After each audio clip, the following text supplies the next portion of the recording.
Hello, Hannah. How are you today? Hi, I'm well. I'm very, very well. Yeah, very excited to be here, to be I back.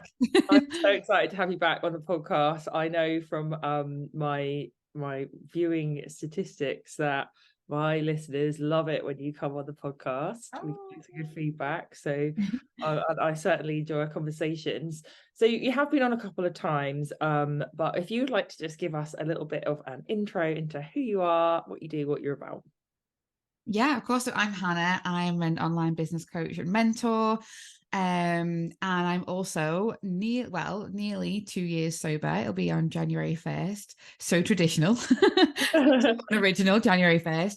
And yeah, essentially in terms of work, I help online businesses and service providers to like grow their business through marketing. And I have myself been on a bit of a, I guess, sober journey throughout my own business. My business was launched in 2020 and I went sober in 2020. Oh gosh, two. So I did 2 years of business, as someone who was drinking, and then to have now done, nearly 2 years of someone who's sober, and it's going very, very well. Yeah. Is so cool, and I'm going to be asking you more about that as we go Mhm. through this episode. The first thing I'd like to refer back to in this chat is I remember having a podcast interview with you this sort of time last year, and it was just before your first ever sober Christmas. So just remind us, how were you feeling before that call about your first ever sober Christmas?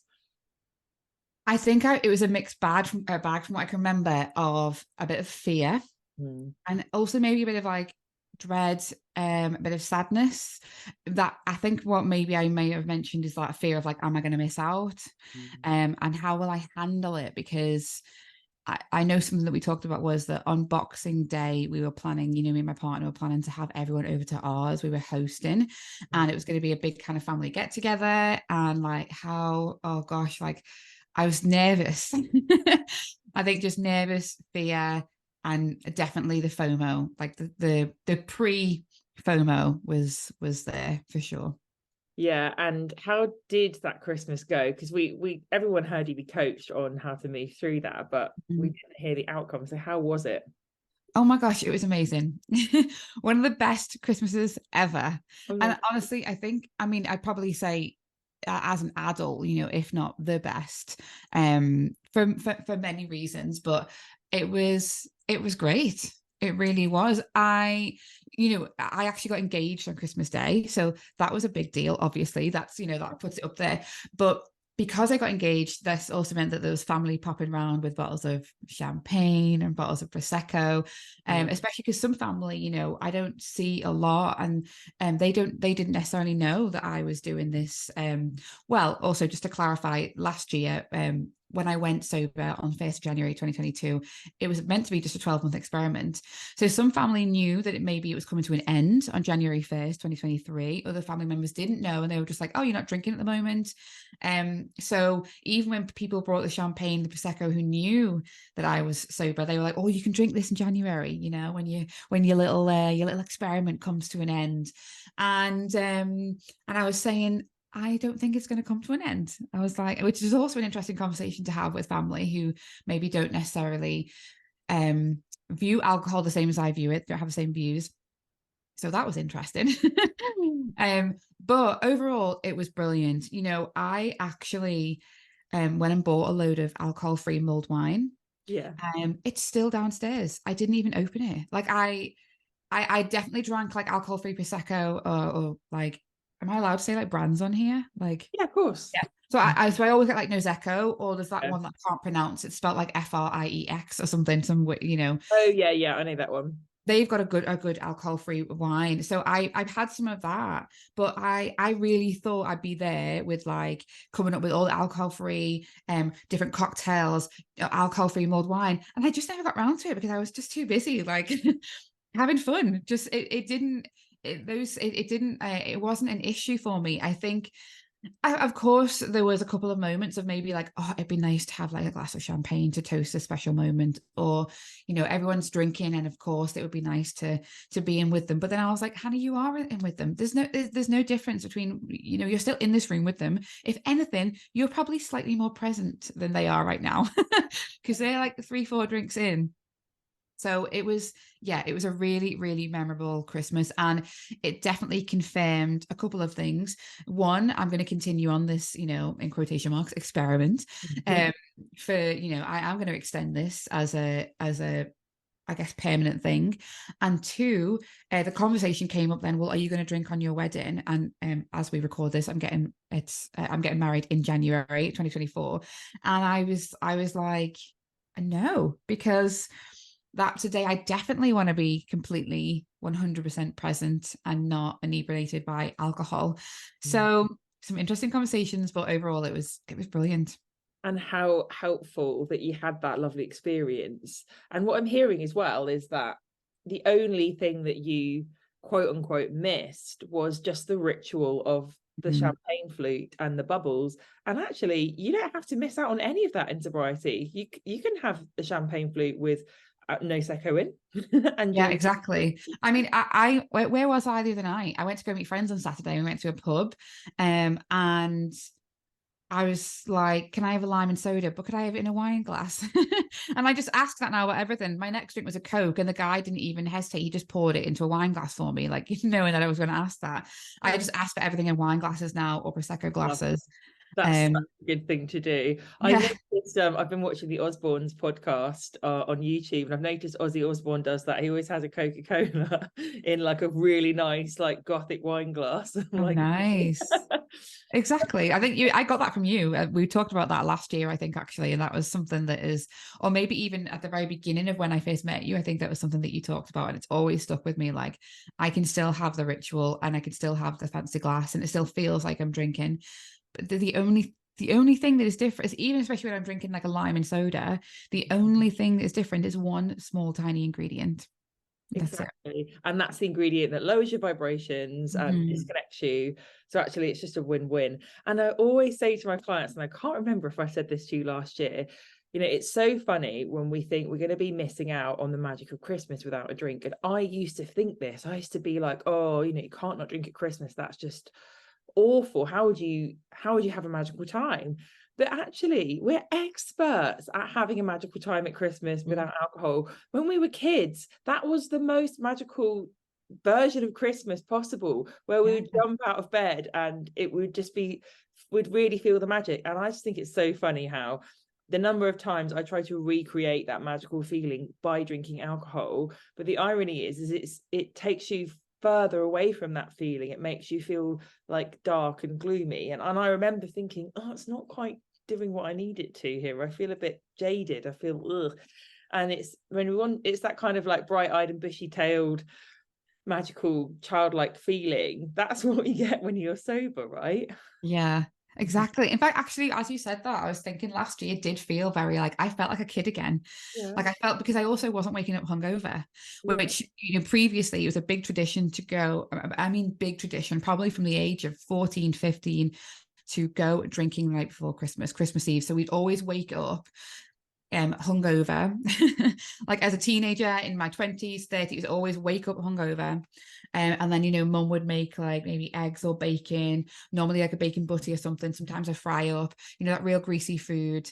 And I remember at one point when I was in my 20s and I was living in London, I go home for Christmas, my mum actually getting frustrated and being like, right, you need to take magnesium before you go out tonight and when you get back in, because I'm sick of you all being hungover on Christmas morning, because my mum's not really a big drinker. She wouldn't come out with us on Christmas Eve. Maybe occasionally she'd have one or two. And so she was getting frustrated by that. I look back now and I'm like, I get why, because she's putting so much effort into this Christmas for us. And then we're just going to turn up and off the train, go to the pub, get drunk and come back. And so last year I felt, not only did I have an entirely different breakfast planned out, because I knew that I wouldn't want like bacon and eggs. And actually we had like salmon and cream cheese bagels, which was so nice and such a difference. And normally it'd be like, now I need a cup of tea, I need bacon, like as soon as I get up. And this was different. I woke up literally like a kid on Christmas Day. Like, and so my partner, who's also someone that he drinks, but not very much. alcohol is just not a big part of his life. He was super excited as well. And I mean, I think I even got like Prosecco and orange juice and made like a Bucks Fizz for the morning. Oh, Um, nice. and had the salmon and cream cheese and just had this really nice hangover free Christmas morning. We opened our presents like kids, like I stayed in my pajamas. Like it was just so nice. And the fact that he then proposed after we'd opened the presents, I wasn't in any kind of like either hungover state and overly emotional or currently drinking, because sometimes we'd start drinking really early as well when we used to have Christmas. Or you would drink first thing in the morning, and I didn't have any of that. So also saying yes to the person that I loved, I was in this completely clear, excited, just happy space as well, which was amazing. Oh, and yeah, I think this is just going to be so reassuring for my listeners or our listeners to hear, because we know, don't we? We know firsthand the first Christmas alcohol free, it can be a bit scary because you're thinking, oh, how am I going to get through it? Like, well, how am I going to feel like I'm missing out? And we've both felt like that, and we've both learned through moving through it, actually it's wonderful, it's more magical, and Yeah. you're more full of beans than you feel like a child again. I would definitely say, I know what my tips would be, but if we've got people listening who are like, I really love what you're saying, Hannah, I still feel a bit wobbly, can you give me some practical things I can do to like make myself feel okay about it? What would your like number one tip be? Number one tip, I mean, I think, go and get the alcohol free stuff. Like, because like I said, I even as you said that, like it's that almost unsafe feeling. I felt like I needed to have that. Yeah. And I didn't use it, but I think having it there made me feel like it's there if I need it. Like there was alcohol free punch, alcohol free mulled wine. Again, we've still got it downstairs. We'll probably use it this year. But I'd say go and get the things that is going to make you feel like you are not missing out. Where, like you say, Anneka, like maybe it is like go and get a really nice fancy wine glass that's going to be your Christmas wine glass, or like Gothic wine glass. Go and get the alcohol free mulled wine, the alcohol free prosecco, whatever it is. And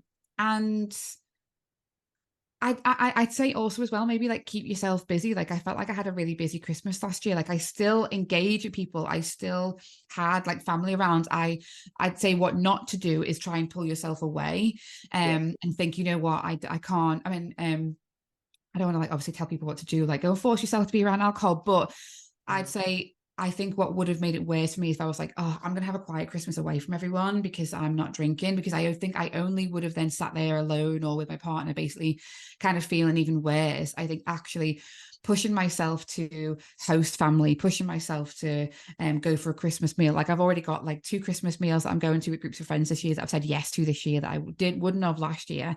This year I was like, yes.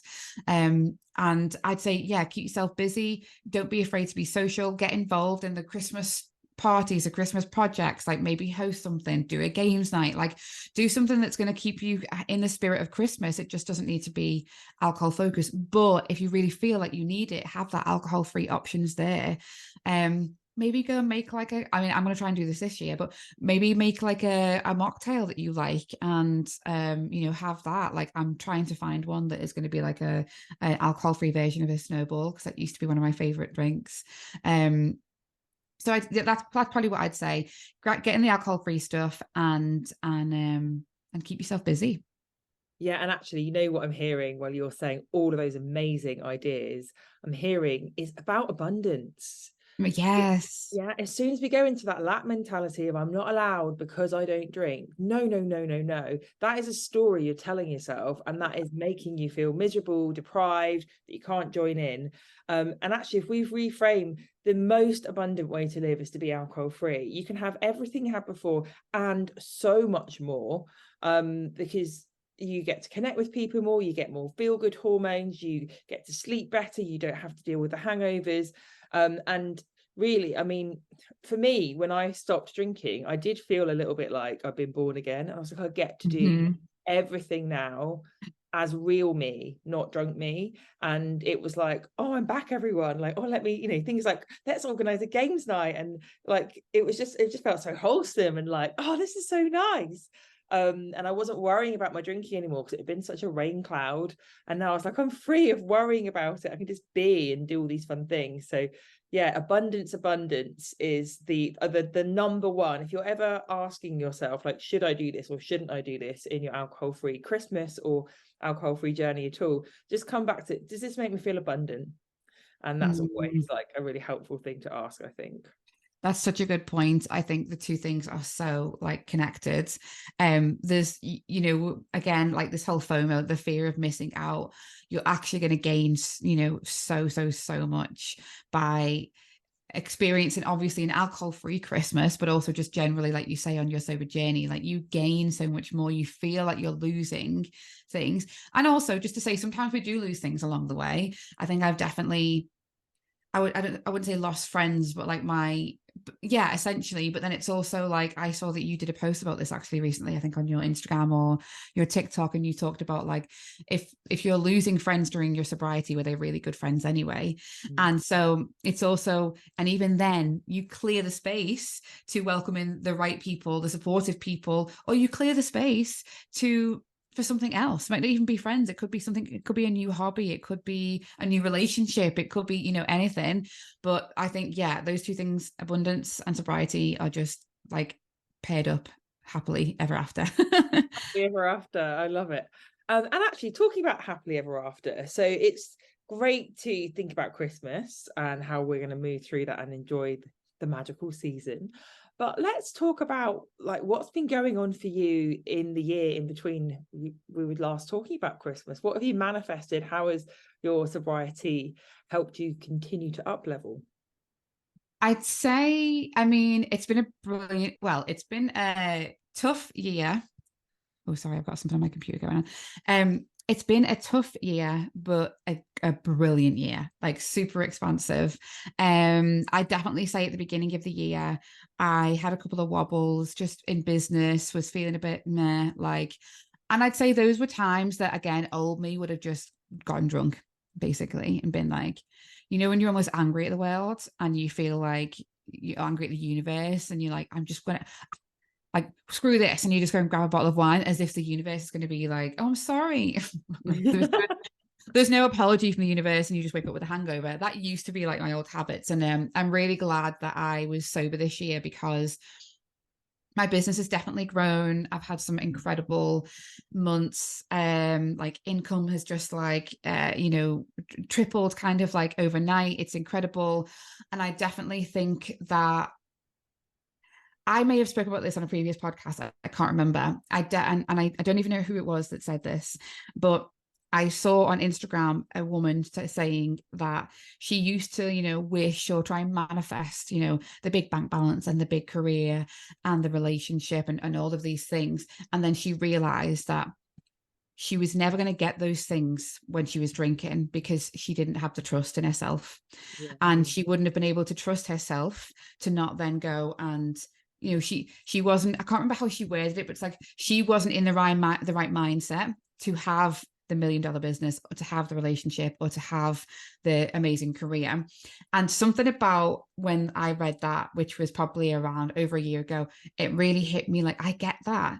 I get why I had money troubles when I was drinking. Again, I'm not saying it's all blamed on the alcohol, but the person that I wasn't a responsible person. And I feel like this year I've definitely fallen into, now again, the abundance, more things are coming, things are getting even better. Like work is brilliant, business is brilliant, income is finally at this place that I've wanted to have for so long. And I think because I'm trusting myself, like I really trust myself. Whereas previously there was so many wobbles, and wobbles were always followed up with, well, I just need to make myself feel better, or I need the confidence to do this. And all of that was linked to like drugs, alcohol, like even like, you know, like even smoking, do you know what I mean? Like all these kind of masks that I would wear, all these like this armor that I would have that I would think was making me this abundant, rich, successful person, but would actually just hinder all my experiences. Like I said, have wobbles. So I'd say at the beginning of this year, I had a lot of wobbles, and I'm really glad that I had like the strength to kind of like power through, and it didn't, because I think that even when you're like sober, like, you know, obviously you're probably about a couple of years ahead of me, I think, or at least I'm actually yeah. nearly 3 years at the end of Oh, the month. Yeah, so amazing. yeah. Like, so even being 3 years or even being like almost 2 years, like, although I don't think I would just go and buy a bottle of wine, I still have those moments where it's like, oh, like when my mind plays tricks on me of like, wine would make this better right now, or like Oh, okay. just like having like a glass of red I think would calm me. And then I realized, no, it wouldn't. It's just an old habit that, because I'm in a new territory, like for example, like hitting a new income level and it feels scary, or getting the most amount of clients that I've ever had, it's because it's new. And when something used to be new and scary, it was like, okay, I'll just minimize this and numb this with alcohol. That can sometimes still come up, I think. I don't think I'm someone that's just immediately like, I never want alcohol ever. I'll never crave alcohol ever again, because of course, like, but now I just have this, I know immediately, like, but it wouldn't, Hannah, it wouldn't make you feel better. And you can still celebrate it a different way. But if this is to, if you want to numb the fear of having so many clients, like, how's that going to help you? How's it going to help your clients? So yeah, so sorry, I rambled there, but in a That's really nutshell, helpful. it's been a And great year with some hiccups, but I feel like I'm on like this unbelievably expansive, abundant path now that I just have no intention of getting off. And actually, that's just so helpful for people to hear. And actually, what I'm hearing is with when it's your brain offering you an option, isn't it? When you're feeling overwhelmed, whether it's by a good feeling or an uncomfortable feeling, your brain's like, oh, we've dealt with this before in the past by numbing with alcohol. It's just giving you like, we could do this now.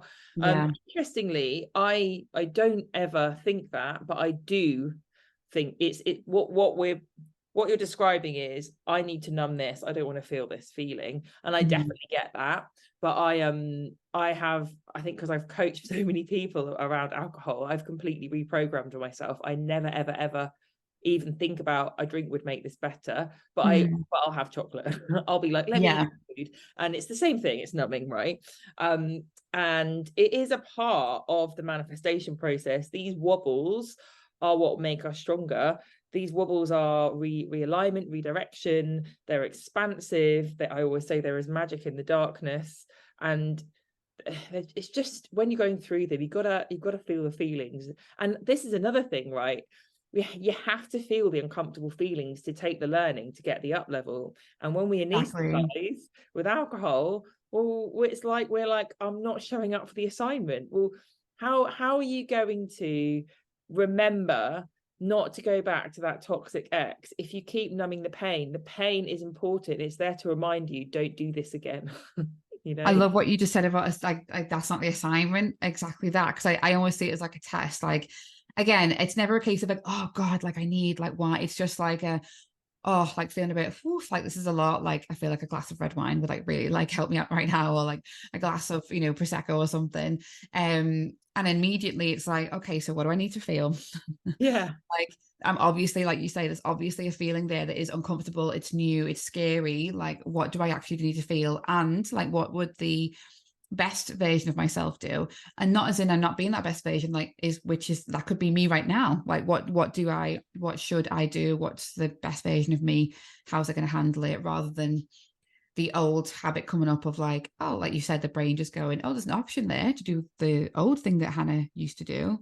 But no, we go down the new path. And every single time you go down a new path and then you get a positive result from that, you are creating what I call a sober library. Whereas next time you feel uncomfortable feeling, your brain will be like, oh no, let's do this version, because this is always makes us feel much better. And Yeah, it reinforces itself the more you go down it, right? absolutely. And I went to go and see some friends the other week, and I haven't seen them since 2020. So it's a very long, like our whole lives have changed. Like, they've got like moved to the country, bought a house, had a baby. Like, you know, I'd moved from London to being up north, like launched a business. Like, so much had changed. And obviously one of the things that changed is I'd gone sober, and these are people that I used to drink a lot with. And I was worried that I'd get there and it would be like, oh, this feels uncomfortable, because like, and you know what? It was amazing. They just were so happy that I was, you know, sober. They still drank. I had my alcohol-free, Prosecco, and it was just so lovely. And I think that was, like, again, building like a moment for that sober library. Like, I get to hang out with these people. And these aren't the people, these aren't some of those friends that I lost throughout sobriety, because they love me and support me either way. They were just happy to see me, and I was just happy to see them. And it was such a nice moment. And yeah, it was something like that. Like, I built up I guess an experience in my head there of being around people who were drinking, who I used to drink with, and feeling completely okay, more than okay, not having alcohol with them, which was so nice. And that, I think, is also a really helpful anecdote for a sober Christmas, because lots of us at Christmas time hang out with people that we might not have seen since last Christmas. We might not have seen them for a long time. It is a reason, December, isn't it, to get together with people. And I know from when I stopped drinking, there are certain people that I was very worried about seeing, and only because I loved them so much and they were so important me, and I knew that I had drunk a lot of alcohol with them in the past and that they still drank a lot, I just felt very uncomfortable about how it was going to go. And I mean, even if you look at cognitive behavioral therapy, and things that make us anxious, actually avoiding the things that make us anxious actually increases our anxiety, because it increases the fear.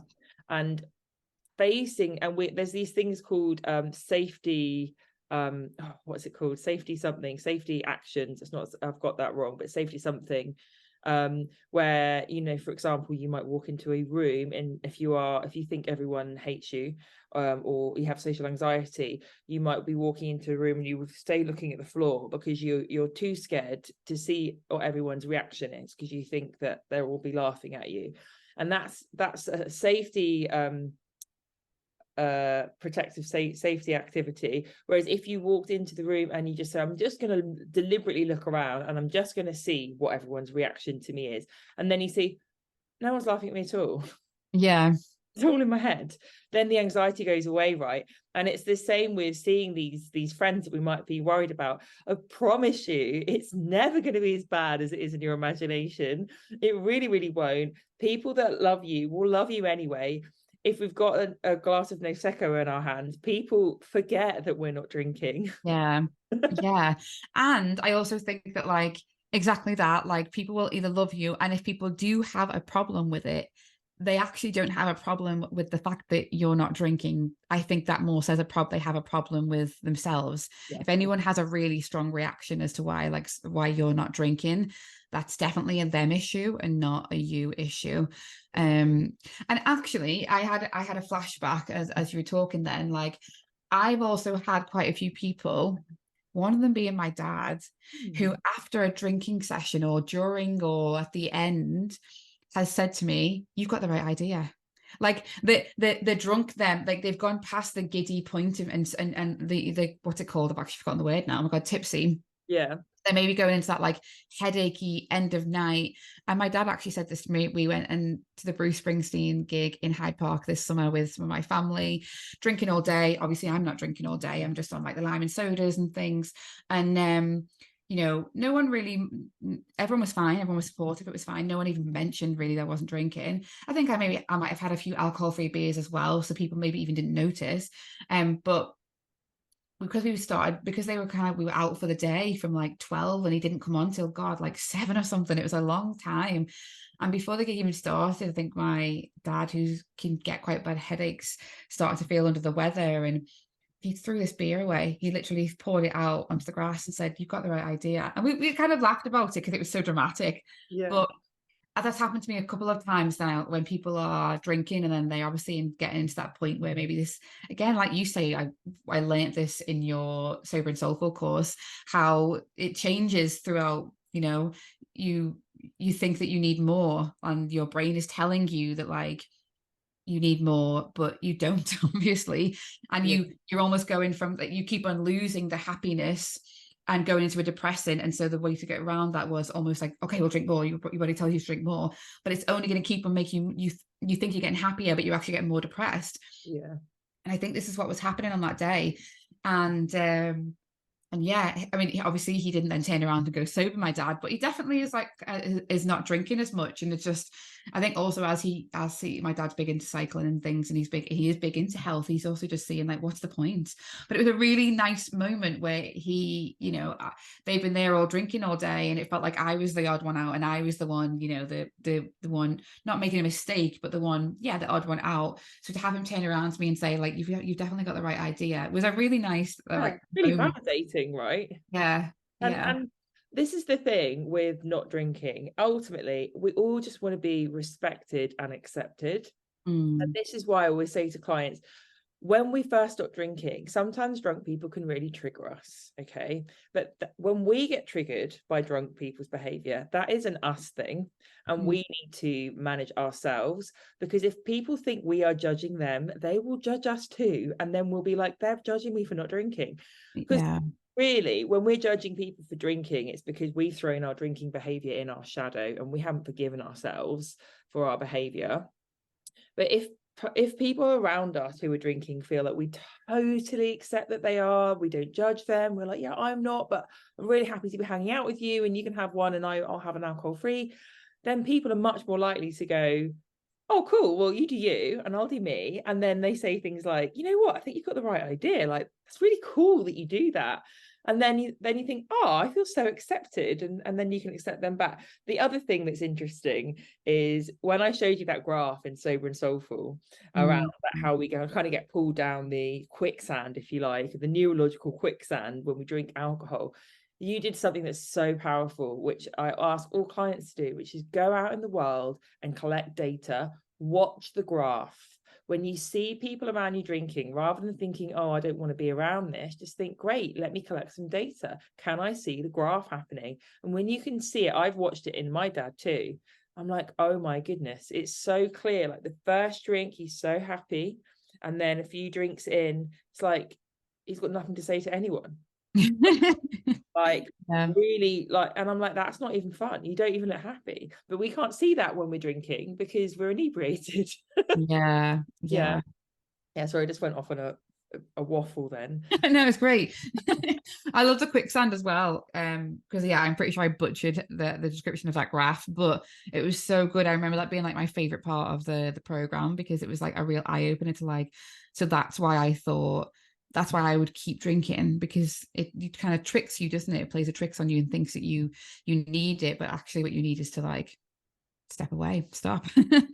Yeah. You're just Oh, I'm going glad. down. I loved that you So, came on that. That was so cool. yeah.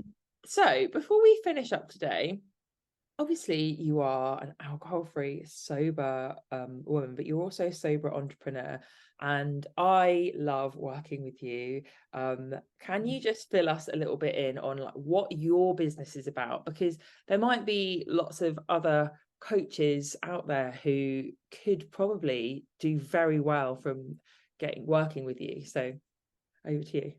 Yeah, so I feel like every time I've probably been in your podcast, this has been a different description, because I'm definitely like what is it? I discovered this word a few months ago, multi hyphenate.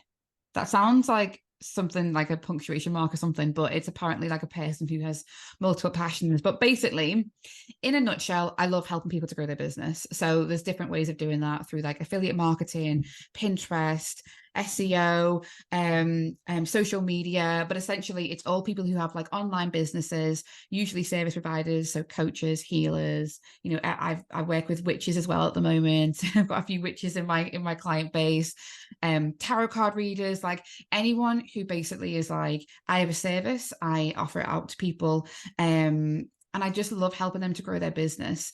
And my background is, obviously I've done a lot of marketing throughout my life. I've also done a lot of coaching and coaching supervision. And an issue that I see, or a problem that I see, is a lot of people will go out and become things like coaches and healers because they have this incredible soul gift. Or maybe they went and studied and got like their life coaching certification. But then where people struggle then is to get that product and service out there. And so that's where I come in. I love to help people to set up their marketing or set up their, get their sell on social media.